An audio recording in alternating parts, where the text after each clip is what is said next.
ये हेर फेर करने के लिए, लोगों को तोड़ने के लिए यहाँ कर रहे हैं। यहाँ नहीं करेंगे तो इधर लोग ठंडा रहता है, उधर कर रहा है उधर, अच्छा सा उसका बारी आएगा, हमारा बारी आएगा, हम देख लेंगे। और बारी से एक एक करके ये सभी लोगों को पूरा बड़कागांव को नरक बना दिया। कंपनी जब से आई अपने मुताबिक कानून बनाता है, बनवाता है और अपने हिसाब से चल रहा है। यहाँ भारत का संविधान से कोई मतलब नहीं, किसी भी प्रकार का जो कानून बना है उससे कोई मतलब नहीं, उसको तोड़ मरोड़ को उल्लंघन करना इसका फितरत है। लैंड एक्विजिशन का नया कानून आ गया और 1400 लागू है, फिर भी ये एनटीपीसी किस देश में रहता है, कौन सा संविधान, कौन सा कानून है किसके पास, वो कहता है कि हम नहीं मानते हैं, उसको नहीं मानते हैं। जबकि रूल है कि जब नया कानून आता है तो पुराना कानून सारा रिपील्ड हो जाता है। भारत सरकार को भी कह रहे हैं और राज्य सरकार को कह रहे हैं, प्रदूषण डिपार्टमेंट को कह रहे हैं कि आओ और पकरी बरवाडी से लेकर बानादाग तक तुम आधा घंटा खड़ा रह के दिखाओ, उसके बाद तुमको समझ में आएगा कि क्या प्रदूषण है। आज के डेट में एनटीपीसी पॉल्यूशन प्रोडक्ट कंपनी हो गया, पॉल्यूशन उत्पादन करने वाली कंपनी हो गई है।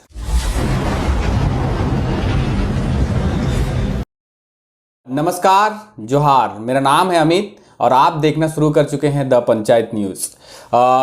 इस वक्त हम हैं, ये बड़कागांव विधानसभा क्षेत्र है और हमारे स्टूडियो में हैं जाने माने अधिवक्ता हैं हजारीबाग के अनिरुद्ध दांगी जी हैं। आज हम समझेंगे को जो ज्वलंत मुद्दा जो है बड़कागांव विधानसभा क्षेत्र में, जो सबसे ज़्यादा ज्वलंत मुद्दा है वो एनटीपीसी पकरी बरवाडी खोलकरन परियोजना को लेकर है, उसी पर आज हम चर्चा करेंगे। सर, सबसे पहले तो आपको झारखंडी जोहार। मेरे तरफ से भी पंचायत न्यूज़ और उसके सभी श्रोतागण को धन्यवाद। थोड़ा सा हम समझेंगे, हमारे जो दर्शक हैं और हम भी फील्ड में घूमते हैं तो लोगों को ये पता नहीं है कि क्या चीज़ें हो रही हैं यहाँ पे।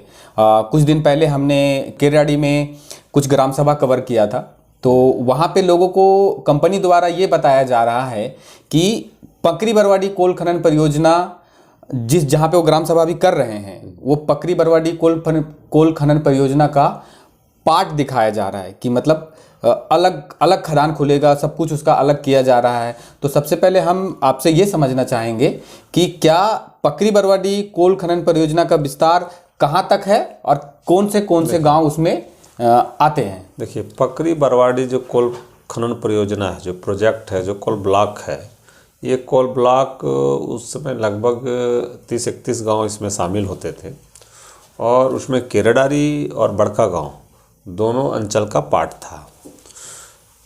तो इसमें कंपनी के द्वारा क्या किया गया कि चूँकि एक लार्ज स्केल में जब माइनिंग एक साथ होता तो व्यापक रूप से जन विरोध होता, तो 30-32 गांव का जन विरोध को झेल नहीं सकता था ये, इसीलिए एक साजिश के तहत इसको 4 पीट में बांट दिया। अब 4 पीट में जो फर्स्ट पीट इधर इसको जहाँ काम करना था, लौकरा, पकरी बरवाड़ी, इस सब इलाके में चूँकि रैयती ज़मीन का मामला था और इधर लोग ज़्यादा प्रोटेस्ट कर रहे थे, तो ये सीधे शिफ्ट कर गया चिरूडी बरवाड़ी में। चिरूडी बरवाड़ी में क्या किया कि चिरूडी बरवाड़ी में फॉरेस्ट का ज़मीन, जीएम लैंड का ज़मीन पर माइनिंग ये शुरू कर दिया। उस समय भी जो माइनिंग का जो कंडीशन था, कोल ब्लॉक एलोकेशन का जो कंडीशन था, उसको कंपनी एनटीपीसी त्रिवेणी यहाँ फुलफिल नहीं किया, जिसके तहत आपको 2 मोहना नाला था, पकवा नाला था, खौरा नाला था, कितने तालाब है, कुआं है, कई धार्मिक स्थल है, सामुदायिक स्थल है, इस सभी को अनदेखी करते हुए, नज़रअंदाज करते हुए यहाँ काम किया। जहाँ तक बात है केराडारी का, तो पकरी बरवाडी का कोल ब्लॉक जो अलॉट है, जो खनन एरिया बना हुआ है, वो आप उधर मान लीजिए केराडारी का इतीज, सिरमा, नावाडी, कंडाबेर, बेलतू, पांडेपुरा, देवरिया, जबरा, इन देवरिया, गर्री खुर्द, पतरा, गर्री कला, इस सारा एरिया एनटीपीसी पकरी बरवाडी के अंतर्गत आता है। और पश्चिम में और पूरब में आप समझ लीजिए कि बड़कागांव का चंदौल, पुंदौल, लौकरा, ये जो इलाका है, बड़का गांव, बरवाड़ी, जुगरा, चप्पा, आराहरा, लंगातू, केरी, सोनबरसा, डाड़ी कला, चेपा कला, चेपा खुर्द, नगड़ी, चिरुडी बरवाड़ी, सिंधवारी, सोनबरसा, उरू, सिकरी, ये सब इसी के ये पार्ट सब एनटीपीसी पकड़ी बरवाड़ी का पार्ट आता है। अब ये हेर फेर करने के लिए, लोगों को तोड़ने के लिए यहाँ कर रहे हैं, यहाँ नहीं करेंगे तो इधर लोग ठंडा रहता है, उधर कर रहा है उधर, अच्छा सा उसका बारी आएगा, हमारा बारी आएगा, हम देख लेंगे। और बारी से एक एक करके ये सभी लोगों को पूरा बड़का गाँव को नरक बना देगा। और इसलिए ये कहता है तो नहीं है, अगर ये कहता है कि हमारा अलग प्रोजेक्ट है तो इसको लोक सुनवाई करनी पड़ेगी। उसके लिए नए सिरे से फिर ये कह दे कि ये हमारा नया प्रोजेक्ट है, हम इसके लिए एनओसी लेंगे, तो ये बात तो है नहीं। एक बार ले चुका है, उसी से आगे बढ़ रहा है, जबकि उसमें भी आज सुप्रीम हाई कोर्ट में पेंडिंग है मामला। इसने जो वन पर्यावरण स्वीकृति लिया था इस क्षेत्र में फर्जी करके लिया था, फर्जी दस्तखत किया, फर्जी रिपोर्ट बनाया। इसमें कहा वन पर्यावरण स्वीकृति के समय में कि इस क्षेत्र में 4 वन्य जीव पाए जाते हैं। उसमें दिखाया गया सांप, खरगोश, सियार, गिलहरी, यही 4 वन्य जीव पाए जाते हैं। यहाँ तो आज इस क्षेत्र में हाथी भी पाया जा रहा है, नीलगाय पाया जा रहा है, शेर पाया जा रहा है, भालू पाया जा रहा है, चीता पाया जा रहा है, कई अन्य 250 प्रजाति के बहुत सारे किस्म के प्रजाति पाए जाते हैं, वन्य प्राणी हैं। तो कंपनी जब से आई है अपने मुताबिक कानून बनाता है, मनवाता है और अपने हिसाब से चल रहा है।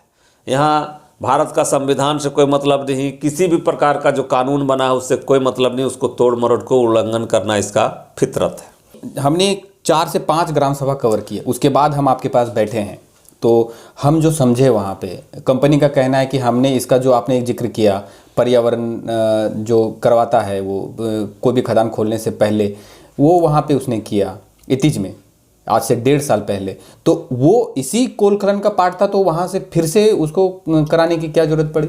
जरूरत तो इसको पढ़ना है, इसलिए ज़रूरत पड़ना है कि अभी जब किसी भी गांव में कानून जब कहता है तो उसका सहमति प्रदान करना पड़ता है, कंसेंट। भले ये रूल बदल देता है कि हम इसके लिए बहानाबाजी कर देता है कि नौकरी के लिए कर रहे हैं, घर मजरूबा के लिए कर रहे हैं, लेकिन इसको तो सहमति लेना पड़ता है। और दुर्भाग्य है इस बात का इस देश में कि जब 2013 में लैंड एक्विजिशन का नया कानून आ गया और 1400 लागू है, फिर भी ये एनटीपीसी किस देश में रहता है, कौन सा संविधान, कौन सा कानून है कि इसके पास वो कहता है कि हम नहीं मानते हैं, उसको नहीं मानते हैं। जबकि रूल है कि जब नया कानून आता है तो पुराना कानून सारा रिपील्ड हो जाता है, लेकिन ये कहता है कि नहीं, हम नहीं मानते हैं, हम 1894 को मानते हैं। तो वो तो बोलते हैं हम भारत की सबसे महारत्न कंपनी है और सरकारी कंपनी भी है। अब तो सवाल ये है, अगर आपने इस बात को कहा कि महारत्न कंपनी है, जो देश का संविधान को नहीं मानता है महारत्न कंपनी, उसको कैसे कह सकते हैं?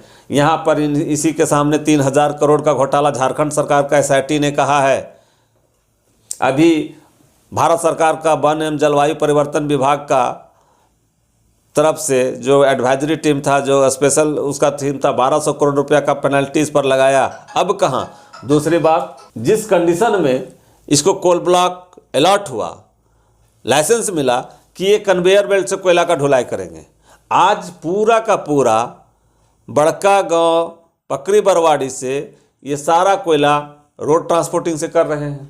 और रोड ट्रांसपोर्टिंग से करने के कारण आज समझ लीजिए कि सैकड़ों लोगों को रौंद दिया इसने अपने हाईवा गाड़ी से। और आप देख सकते हैं जहां तक बड़का गांव से लगता है बाणादाग तक पूरा, अगर रोड का दोनों किनारे लिख लीजिए तो 10-10 किलोमीटर पूरा काला हो गया एकदम। कभी भी कोई भी एजेंसी, मैं तो कहते हैं आपके न्यूज़ के माध्यम से, चैनल के माध्यम से भारत सरकार को भी कह रहे हैं और राज्य सरकार को कह रहे हैं, प्रदूषण डिपार्टमेंट को कह रहे हैं कि आओ और पकड़ी बरवाड़ी से लेकर बानादाग तक तुम आधा घंटा खड़ा रह के दिखाओ, उसके बाद तुमको समझ में आएगा कि क्या प्रदूषण है। करना चाहिए कि रत्न कंपनी है, महारत्न कंपनी है कि सबसे ज़्यादा ये पॉल्यूशन प्रोडक्ट कंपनी है।